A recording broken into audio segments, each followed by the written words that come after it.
నమస్కారం Q6 news కి స్వాగతం. హెడ్లైన్ చూద్దాం.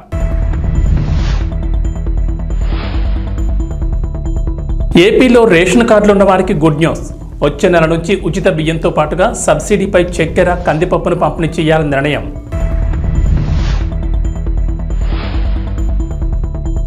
తెలంగాణ రైతులకు రేవంత్ రెడ్డి సర్కార్ శుభవార్త. రుణమాఫీ అమలుకు ముహూర్తం ఫిక్స్.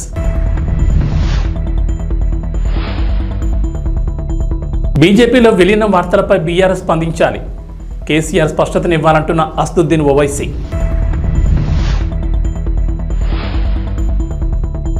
తెలంగాణ, ఏపీలో భారీ వర్షాలు, పలు జిల్లాలను హెచ్చరించిన వాతావరణ శాఖ. ఆంధ్రప్రదేశ్లో రేషన్ కార్డులు ఉన్న వారికి ప్రభుత్వం తీపి కబురు చెప్పింది. వచ్చే నెల నుంచి ఉచిత బియ్యంతో పాటుగా సబ్సిడీపై చక్కెర, కందిపప్పును కూడా పంపిణీ చేయాలని నిర్ణయం తీసుకున్నారు. రాష్ట్రంలో బహిరంగ మార్కెట్లో నిత్యావసర సరుకుల ధరలు పెరగడంతో పేదలకు ఉపశమనం కలిగించేందుకు ఈ నిర్ణయం తీసుకున్నారు. ఈ మేరకు రాష్ట్ర వ్యాప్తంగా రాయితీ ధరలపై కందిపప్పు, పంచదార సరఫరాను పునరుద్ధరించాలని పౌర సరఫరాల శాఖను ఆదేశించారు. అయితే ప్రభుత్వం ఆగస్టు నుంచి అక్టోబర్ వరకు 3 నెలలకు సరిపోయేలా నిత్యావసరాలను పంపిణీ చేయనుంది. బియ్యంతో పాటుగా కందిపప్పు, పంచదార, గోధుమ పిండి సరఫరా కోసం పౌర సరఫరాల శాఖ కాంట్రాక్టర్ల నుంచి ఇప్పటికే టెండర్లు ఆహ్వానించింది. మొత్తం 22,500 టన్నుల కందిపప్పుతో పాటుగా 17,538 టన్నుల పంచదార సేకరణ కోసం టెండర్లు ఆహ్వానించారు. అయితే పంచదార సరఫరాదారులు ఎక్కువ ధరలు కోట్ చేశారు. దీంతో పౌర సరఫరాల శాఖ టెండర్ ప్రక్రియను రద్దు చేసి మళ్లీ రెండోసారి టెండర్లను పిలిచారు. ఈ నిత్యావసరాలను ఈ వారంలోనే ఈ ప్రొక్యూర్మెంట్ ద్వారా టెండర్ల ప్రక్రియను అధికారులు పూర్తి చేయనున్నారు. వచ్చే నెల నుంచి కార్డుదారులకు రాయితీపై 67 రూపాయలకే కిలో కందిపప్పును అందిస్తారు. అలాగే అరకిలో చొప్పున చక్కెరను కూడా పంపిణీ చేస్తారు. గత ప్రభుత్వం రాష్ట్రాల్లోని కార్డుదారులందరికీ నాణ్యమైన బియ్యం, ఇతర రేషన్ సరుకులు ఇంటింటికి అందిస్తామని చెప్పారని, కానీ అందించలేకపోయారని కూటమి ప్రభుత్వం తెలిపింది. అయితే కూటమి ప్రభుత్వం అధికారంలోకి రాగానే పౌర సరఫరాల శాఖపై ప్రత్యేకంగా ఫోకస్ పెట్టారు. నిత్యావసర వస్తువులు తూకంలో తేడాలు రావడంతో ప్రస్తుతానికి వాటిని ఆపేశారు. ఈ సమస్యను పరిష్కరించి వచ్చే నెల నుంచి సరుకుల్ని పంపిణీ చేయనున్నారు. తెలంగాణ రైతులకు రేవంత్ రెడ్డి సర్కార్ ఎగిరిగంతేసే వార్త వినిపించింది. అసెంబ్లీ ఎన్నికల్లో ఇచ్చిన హామీ మేరకు రైతులకు 2 లక్షల మేర రుణమాఫీ చేసేందుకు గాను సోమవారం రోజున పథకానికి సంబంధించిన మార్గదర్శకాలు విడుదల చేసిన ప్రభుత్వం మరో శుభవార్త వినిపించింది. రుణమాఫీ అమలుకు ముహూర్తం ఫిక్స్ చేసింది. ఈ నెల 18వ తేదీ నుంచి రుణమాఫీ ప్రక్రియను మొదలుపెట్టనున్నట్లు ప్రభుత్వం స్పష్టం చేసింది. ఈ మేరకు సీఎం రేవంత్ రెడ్డితో పాటు వ్యవసాయ శాఖ మంత్రి తుమ్మల నాగేశ్వరరావు కీలక వ్యాఖ్యలు చేశారు. రైతు రుణమాఫీకి రేషన్ కార్డే ప్రామాణికమని మార్గదర్శకాల్లో పేర్కొనగా, రైతుల్లో ఏర్పడిన గందరగోళానికి మంత్రి తుమ్మల నాగేశ్వరరావు క్లారిటీ ఇచ్చారు. అర్హులైన రైతులకు రేషన్ కార్డు లేకున్నా రుణమాఫీ చేయనున్నట్లు స్పష్టం చేశారు. రేషన్ కార్డు అనేది కేవలం రైతు కుటుంబ నిర్ధారణ కోసమేనని స్పష్టం చేశారు. పాస్బుక్ ఆధారంగానే రుణమాఫీ చేస్తామని క్లారిటీ ఇచ్చారు. రాష్ట్రంలో మొత్తం రుణమాఫీ లబ్ధిదారులు 40 లక్షల మంది ఉన్నారని, అందులో కేవలం 6 లక్షల మందికి మాత్రమే రేషన్ కార్డు లేవని మంత్రి పేర్కొన్నారు. ₹1,00,000 రుణం ఉన్నటువంటి ప్రతి రైతు ఖాతాలో జమ చేసేదానికి 18వ తారీఖు సుముహూర్తం నిశ్చయించారు. కానీ రైతులందరూ ఆ కార్యక్రమంలో పాల్గొని ఆ ₹1,00,000 వెంటనే మీరు మళ్ళీ మీ చేతిలోకి తీసుకొని వ్యవసాయాన్ని పండగ చేయాలని చెప్పి రాష్ట్ర ప్రభుత్వం కోరుకుంటుంది. మిగతా ₹1,00,000 కూడా అతి కొద్ది రోజుల్లోనే మీ ఖాతాలోకి జమ చేసేదానికి రాష్ట్ర ప్రభుత్వం సర్వశక్తులు వడ్డీ మాట నిలుపుకోవడం కోసం ప్రయత్నం చేస్తుందని చెప్పి రైతు సోదరులకు విజ్ఞప్తి చేస్తున్నాం. మాజీ ముఖ్యమంత్రి కేసీఆర్ నేతృత్వంలోని బీఆర్ఎస్ పార్టీ బీజేపీలో విలీనం కాబోతోందని, ఇందుకోసం ఢిల్లీలో చర్చలు జరుగుతున్నాయని వస్తున్న వార్తలపై MIM chief, Hyderabad MP Asaduddin Owaisi స్పందించారు. ఈ విషయం గురించి తనకు కూడా పూర్తిగా తెలియదని, పత్రికల్లో వార్తలు మాత్రమే చదివారని చెప్పారు. విలీనం వార్తలపై కేసీఆర్ స్పష్టతనివ్వాలని కోరారు.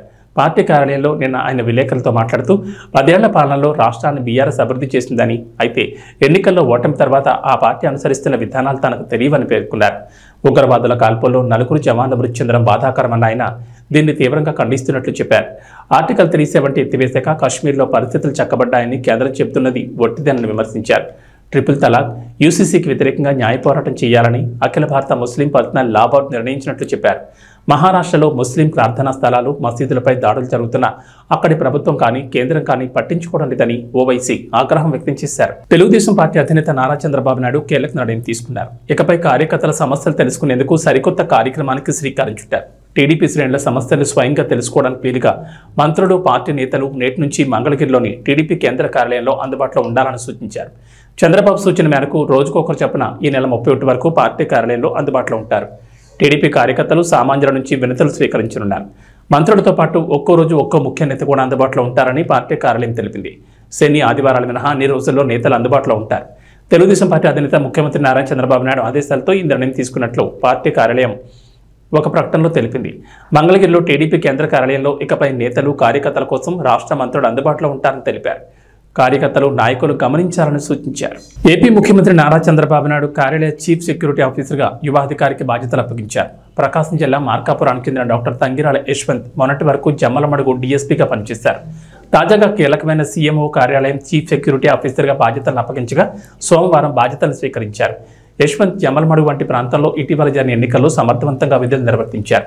పోలీసు ఉన్నతాధికారుల నుంచి ప్రశంసలు అందుకున్నారు. దీంతో ఆయన ముఖ్యమంత్రి కార్యాలయ చీఫ్ సెక్యూరిటీ అధికారిగా నియమించారు. యశ్వంత్ మొదటి పోస్టింగ్ ఉమ్మడి చిత్తూరు జిల్లా పుత్తూరు కాగా అక్కడ మంచి అధికారిగా పేరు తెచ్చుకున్నారు. ఆ తర్వాత చంద్రగిరి, తిరుపతి లాంటి ముఖ్యమైన చోట్ల విధులు నిర్వహించారు. ముఖ్యంగా ఎర్రచందనం అక్రమ రవాణాను అరికట్టడంలో యశ్వంత్కు గుర్తింపు వచ్చింది. తిరుపతి నుంచి పుట్టపర్తికి డీఎస్పీగా వెళ్లారు. ఆ తర్వాత అక్కడి నుంచి జమ్మలమడుగు డీఎస్పీగా బదిలీ అయ్యారు. యశ్వంత్ వెళ్లిన కొంతకాలానికే ఎన్నికలు వచ్చాయి. జమ్మలమడుగులో ఎన్నికలు సజావుగా జరగడంలో కీలకంగా వ్యవహరించారు. ఎక్కడ ఎలాంటి అవాంఛనీయ సంఘటనలు జరగకుండా చర్యలు తీసుకున్నారు. విధులు సమర్థవంతంగా నిర్వర్తించడంతో ఇప్పుడు ఏకంగా ముఖ్యమంత్రి కార్యాలయం చీఫ్ సెక్యూరిటీ విభాగం అధికారిగా నియమితులయ్యారు. అన్నదాతకు ఆగస్టు 15 లోపు 2 లక్షల రుణమాఫీ వర్తింపజేస్తామని తెలంగాణ ప్రభుత్వం హామీ ఇచ్చిన సంగతి తెలిసిందే. 2 రోజుల క్రితం అందుకు సంబంధించిన మార్గదర్శకాలు కూడా విడుదలయ్యాయి. ఇక రేపటి నుంచి తొలి విడత రుణమాఫీ ప్రక్రియను ప్రారంభిస్తామని సీఎం రేవంత్ రెడ్డి వ్యవసాయ శాఖ మంత్రి తుమ్మల నాగేశ్వరరావు వెల్లడించారు. ఈ నేపథ్యంలో ఈ పథకానికి సంబంధించిన అర్హతల విషయమై మంత్రి తుమ్మల కీలక కామెంట్స్ చేశారు. మంగళవారం మీడియాతో చిట్చాట్గా మాట్లాడిన మంత్రి తుమ్మల ఎంపీలు, ఎమ్మెల్యేలు, ఎమ్మెల్సీలు, ఐఏఎస్, ఐపీఎస్, ఇతర ఉన్నతాధికారులకు 2 లక్షల రుణమాఫీ వర్తించదని స్పష్టం చేశారు. 1 లక్ష జీతం వచ్చే ఉద్యోగులకు కూడా రుణమాఫీ వర్తించదని అన్నారు. అయితే ఈ నిబంధన ప్రభుత్వ ఉద్యోగులుగా లేక ప్రైవేట్ ఉద్యోగులకు కూడానా అనే విషయంపై క్లారిటీ ఇవ్వలేదు. ఇక అర్హులైన రైతులకు రేషన్ కార్డు లేకున్నా రుణమాఫీ వర్తింపజేస్తామన్నారు. ఈ నెల 18న 1 లక్ష రుణమాఫీ చేస్తామని, అందుకు మొత్తం 6,000 కోట్లకు పైగా రైతుల ఖాతాలోకి జమ చేయనున్నట్లు వెల్లడించారు. ఆగస్టు 15లోగా మిగతా రైతులకు 1 లక్ష రుణమాఫీ చేస్తామని తుమ్మల స్పష్టం చేశారు. తమ ప్రభుత్వం సీఎం రేవంత్ రెడ్డి హామీ ఇచ్చే విధంగా ఆగస్టు 15 నాటికి 2 లక్షల వరకు పూర్తిగా రుణమాఫీ చేస్తామని చెప్పారు. రుణమాఫీకి మొత్తం 31,000 కోట్లు అవసరమవుతాయని, ఆ నిధులను రైతుల అకౌంట్లలో జమ చేయనున్నట్టు పేర్కొన్నారు. రేపు తొలి విడతలో 11.50 లక్షల మంది రైతుల ఖాతాల్లోకి 1 లక్ష రుణమాఫీ అవుతుందని చెప్పారు.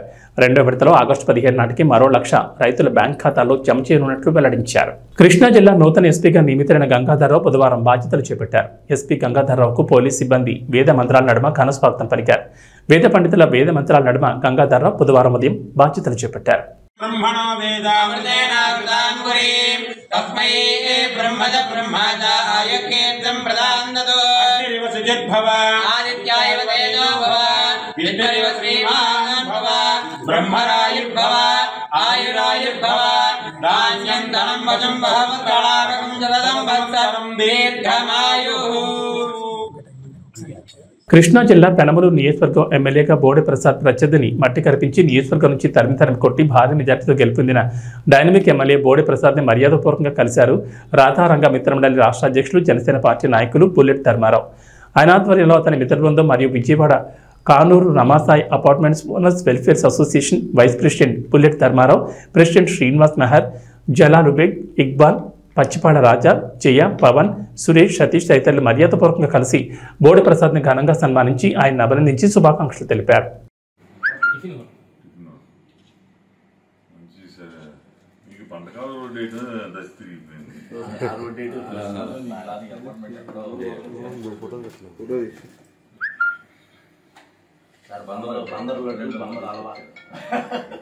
కావాలని బందరాలో బందరు ప్రత్యేకంగా తీసుకొచ్చారు సార్. స్వీట్లు తెలుసులా 5 వేసుకుంటే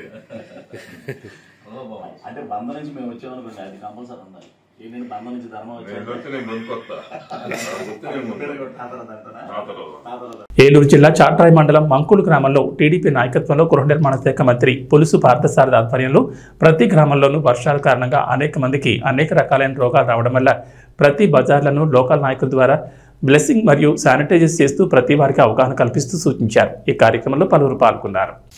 పుల్లు పార్థసారథి గారు గెలిచిన సందర్భంగా ఈ గ్రామంలో దోమలో ఈ నీళ్ళు రాకోకుండా బ్లీచింగ్ పౌడర్ చల్లుతున్నామని నేను తెలియపరుస్తాను. అది ఇక్కడ పరిస్థితులను బట్టి దోమలు ఇవన్నీ రాకుండా జనం ఇబ్బందులు పడుతున్నారని చెప్పేసి తెలుసు కదా.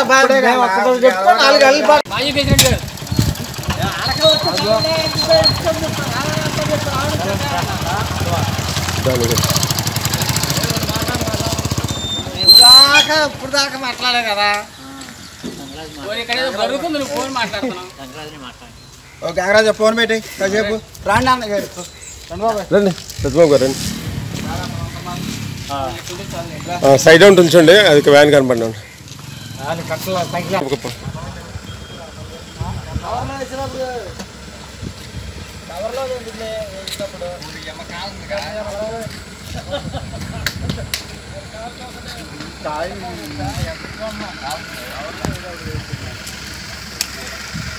ఇలా వద్దామన్నా ఈ ఖాళీ టీచింగ్ వస్తున్నారు వీళ్ళు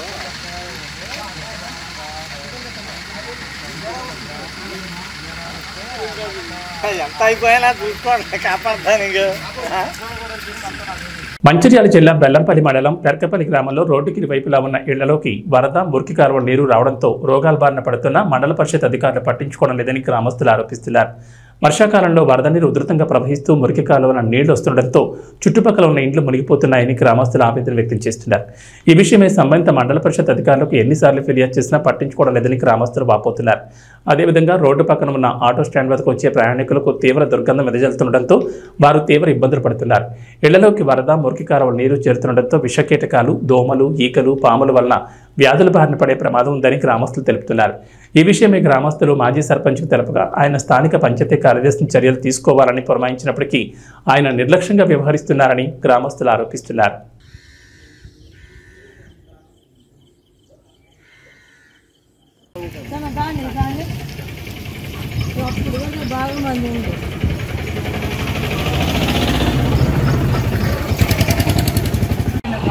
పెద్దగా నిండింది చూడండి. ఇళ్ళల్లో కూడా చేరినాయి. ఇలా పాములు, తేళ్లు, పురుగులు, డెంగ్యూ, మలేరియా, టైఫాయిడ్ జ్వరాలు వస్తున్నాయి. మా పిల్లలు అందరికీ కూడా ఇక్కడ చాలా తిరిగే ప్రదేశంలో ఒక ఈ నిర్లక్ష్యం వల్ల ఇంత జామ ఒక చిన్న వర్షానికి గింత కాలువ జామ అవడం వల్ల అయినా కూడా స్పందిస్తలేరు. ఖచ్చితంగా స్పందించి దీన్ని చర్య తీసుకోవాలని మేము కోరుకుంటున్నాం. జామ్ కావడం వల్ల చిన్న చిన్న పాములు, తేళ్లు అది చెరువులో కలిసే వాటర్. గ్రామంలో 10వ వార్డుకు సంబంధించిన మురికి కాలువ వాటరు ఎప్పుడైనా చెరువులోకి వెళ్ళే కాలువ ఆ చెత్త అంతా జామ్ అయి అవి రిటర్న్ వచ్చి ఇళ్ళకు వచ్చి అంత కంపు తయారై పాములు, తేళ్ళు అన్నీ పారుతున్నాయి. ఆ కంపుతోటి దోమలు, ఈగలు అనారోగ్యానికి గురవుతామని దాన్ని వెంటనే దయచేసి ఈ కాలువను సాగు చేసి నీళ్ళు వెళ్ళే మార్గం చేయాలని మేము కోరుచున్నాం. లేకపోతే చాలా ఇబ్బంది అవుతుంది మాకు. దీనివల్ల రోగాలు అన్నీ తయారవుతాయి. పాములు, తేళ్ళు ఈ భయానికే ఈ రోడ్డు పొండి నడవలేకపోతున్నాం. దీన్ని దయచేసి పై అధికారులైనా ఎవరైనా దీన్ని సాగు చేసి వెంటనే చేయాలని నా మనవి. గ్రామ పంచాయతీలోని 10వ వార్డులో గల ఈ మురికి కాలువ ఇది పోయిన సంవత్సరం పాలకవర్గం ఉండగా ఎంతో కొంత ఎంబడి వరకు సాఫ్ చేయించినాం. ఇప్పుడు స్పెషల్ ఆఫీసర్ పాలన వచ్చింది. స్పెషల్ ఆఫీసర్ అనే మనిషి ఇప్పటి వరకు కనిపించలేదు మాకు.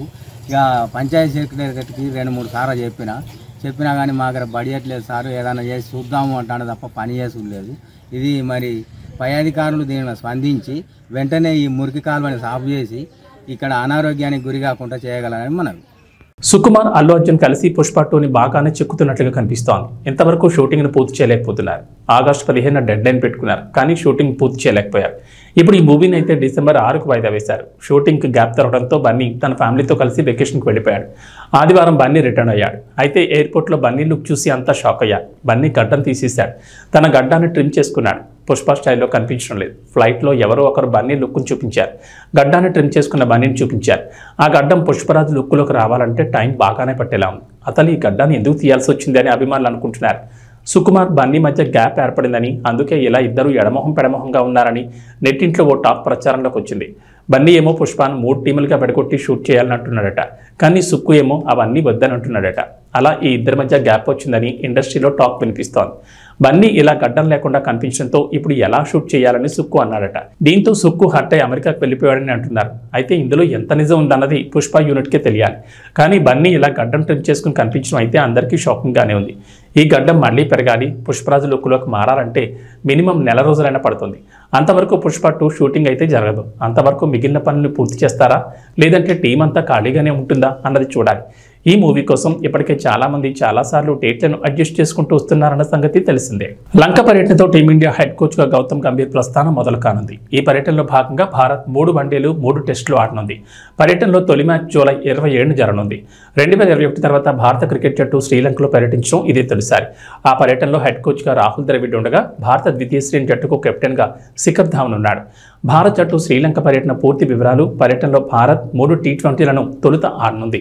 ఈ సిరీస్ మొత్తం పల్లెకెల్లలోని అంతర్జాతీయ స్టేడియంలో జరగనుంది. వన్డేలకు కొలంబోలోని ప్రేమదాస్ స్టేడియం ఆతిథ్యం ఇవ్వనుంది. జూలై 27, 28, 30 తేదీల్లో 3 టీ20లు, ఆగస్టు 2, 4, 7 తేదీల్లో వన్డే మ్యాచ్లు జరగనున్నాయి.